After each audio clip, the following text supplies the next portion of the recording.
Hai, perkenalkan, namaku Devina Alvira. Aku dari program studi Ilmu Keperawatan, Fakultas Kedokteran, Universitas Sriwijaya. Di sini, aku akan menjelaskan sesuatu yang wajib diketahui oleh perempuan. Sebelumnya, kalian udah pada tahu belum sih? Oke, gak usah lama-lama, bakal aku kasih tahu sekarang. Sadari. Sebelumnya, kalian udah pada tahu belum sih, apa itu sadari?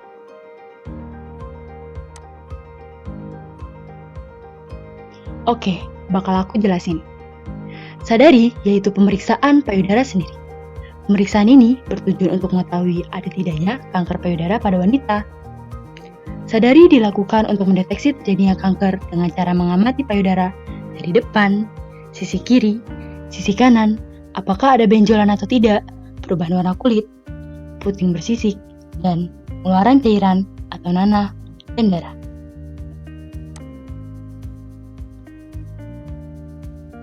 Manfaat sadari. Manfaat sadari yaitu deteksi dini. Deteksi dini merupakan langkah awal yang sangat penting untuk mengetahui secara dini adanya tumor atau benjolan pada payudara sehingga dapat mengurangi tingkat kematian. Selain itu, keuntungan dari deteksi dini untuk meningkatkan harapan hidup pada wanita penderita kanker payudara. Karena hampir 85% gangguan atau benjolan ditemukan oleh penderita saat melakukan sadari. Sadari merupakan metode tercepat dan murah dan paling sederhana yang dapat mendeteksi kanker sejak dini.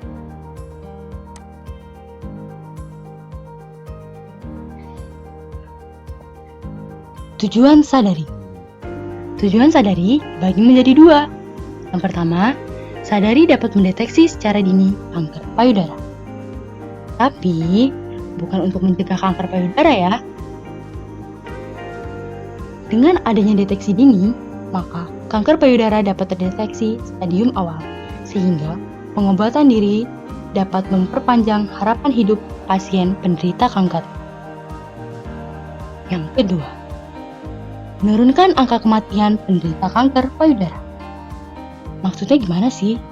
Maksudnya, jika ditemukan pada stadium awal, maka harapan hidup lebih panjang.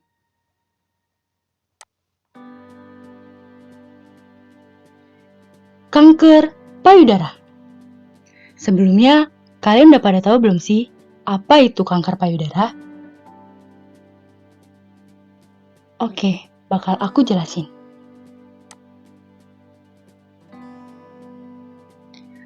Kanker payudara adalah keganasan sel-sel pada jaringan payudara. Bisa berasal dari komponen kelenjarnya, baik epitel maupun lobus lusnya, seperti jaringan lemak, pembuluh darah, dan persyarafan jaringan payudara. Selain itu, kanker payudara terjadi karena meningkatnya aktivitas proliferasi atau memperbanyak diri sel pada payudara, serta kelainan yang menurunkan atau menghilangkan regulasi kematian sel atau biasa yang disebut dengan apoptosis. Hilangnya kontrol atas proliferasi sel apoptosis mengakibatkan sel berproliferasi secara terus-menerus tanpa adanya batas kematian. Apoptosis menyebabkan ketidakmampuan dalam mendeteksi sel karena kerusakan pada DNA, sehingga sel-sel abnormal terus-menerus tanpa kendali.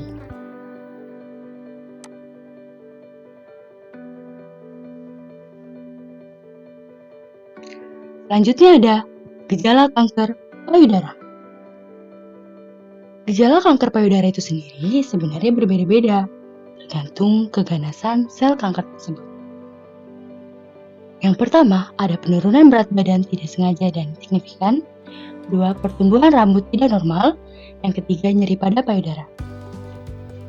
Selain itu, pada tahap awal dapat berupa kelelahan secara terus-menerus, demam akibat sel kanker, sehingga mempengaruhi sistem pertahanan tubuh sebagai respon dari kerja sistem imun tubuh.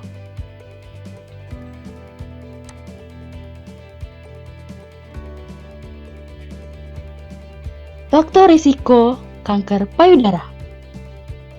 Faktor risiko ini dibagi menjadi dua. Yang pertama, eksternal, dan yang kedua, internal. Sebelumnya, maksud dari eksternal ini apa sih? Oke, aku jelasin. Eksternal itu artinya lingkungan. Jadi, penyebab utama terjadinya kanker karena lingkungan yang bersifat karsinogen dan inisiator, seperti sinar ultraviolet, virus, senyawa rokok, populasi, dan substansi kimia. Nah, beda lagi dengan internal. Internal terjadi karena faktor yang berhubungan dengan sistem kekebalan tubuh. Selain itu, faktor risiko juga dibagi menjadi dua lagi loh. Yang pertama, bisa diubah dan tidak bisa diubah. Yang bisa diubah yaitu gaya hidup dan perilaku, seperti merokok, konsumsi alkohol, kegemukan, aktivitas fisik, paparan radiasi, dan kontrasepsi. Yang tidak bisa diubah yaitu jenis kelamin, usia, genetik, dan faktor keturunan.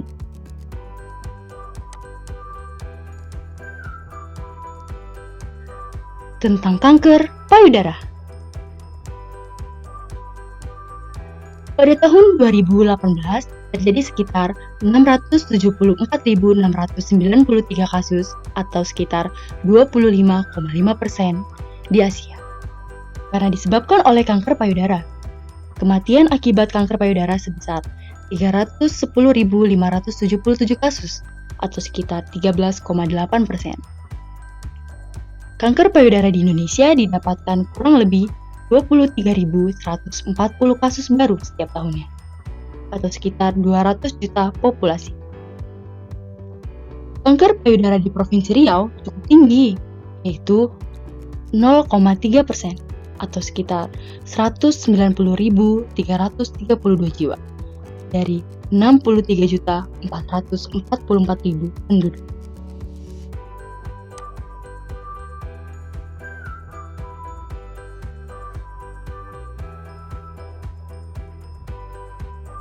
Siapa yang perlu melakukan sadari?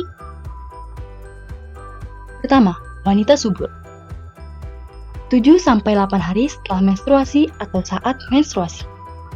Yang kedua, wanita pasca menopause. Pada waktu tertentu setiap bulan. Yang ketiga, wanita berusia di atas 20 tahun. Perlu melakukan sadari setiap bulan. Keempat, wanita yang berisiko tinggi sebelum mencapai 50 tahun. Perlu melakukan mamografi setiap tahun dan pemeriksaan ke dokter setiap 2 tahun sekali. Tetapi, melakukan sadari setiap bulannya sangat penting. Kelima, wanita yang berusia antara 20 sampai 40 tahun. Pada usia 35 sampai 40 tahun, mamografi dilakukan dan pemeriksaan ke dokter setiap 3 bulan sekali. Jangan lupa melakukan sadari di rumah ya. Wanita yang berusia antara 40 sampai 49 tahun. Pemeriksaan ke dokter dan mamografi setiap 1 sampai 2 tahun. Dan pemeriksaan sadari setiap bulannya. Dan yang terakhir, wanita yang berusia di atas 50 tahun. Pemeriksaan payudara pada dokter dan mamografi setiap tahun. Dan setiap bulannya jangan lupa pemeriksaan sadari.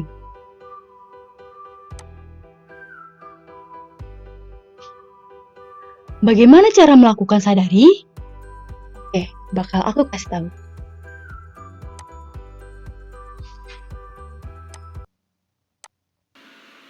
Langkah-langkah melakukan sadari atau pemeriksaan payudara sendiri.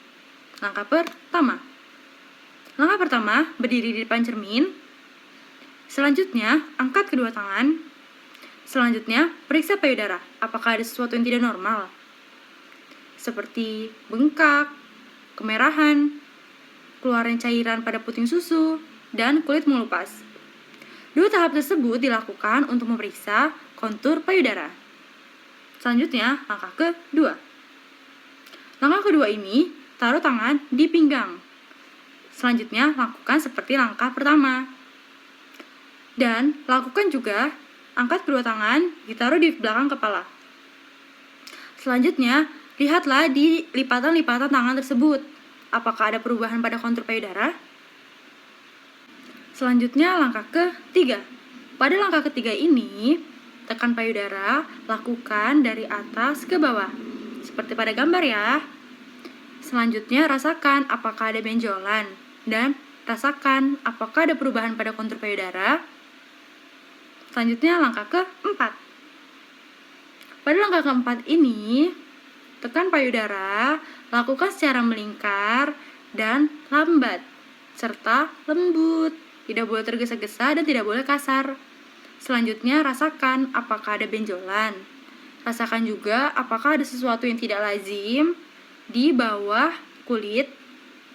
Dan jangan lupa rasakan apakah ada perubahan pada kontur payudara. Selanjutnya, langkah ke-5. Pada langkah ke-5 ini, tekan payudara ke arah puting. Selanjutnya, pijat dengan lembut. Jika sudah, perhatikan apakah payudara tersebut mengeluarkan cairan. Jika payudara tersebut mengeluarkan cairan saat sedang atau tidak melakukan sadari, segera hubungi dokter untuk melakukan pemeriksaan lebih lanjut. Dan jangan lupa, lakukan pemeriksaan secara ulang pada payudara yang kanan. Selanjutnya, langkah ke-6. Pada langkah ini, posisikan tubuh secara berbaring.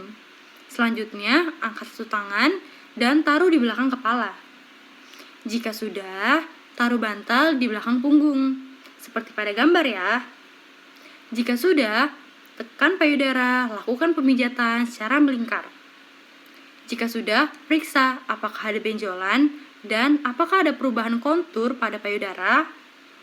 Jika sudah, lakukan pemeriksaan secara berulang pada payudara sebelahnya.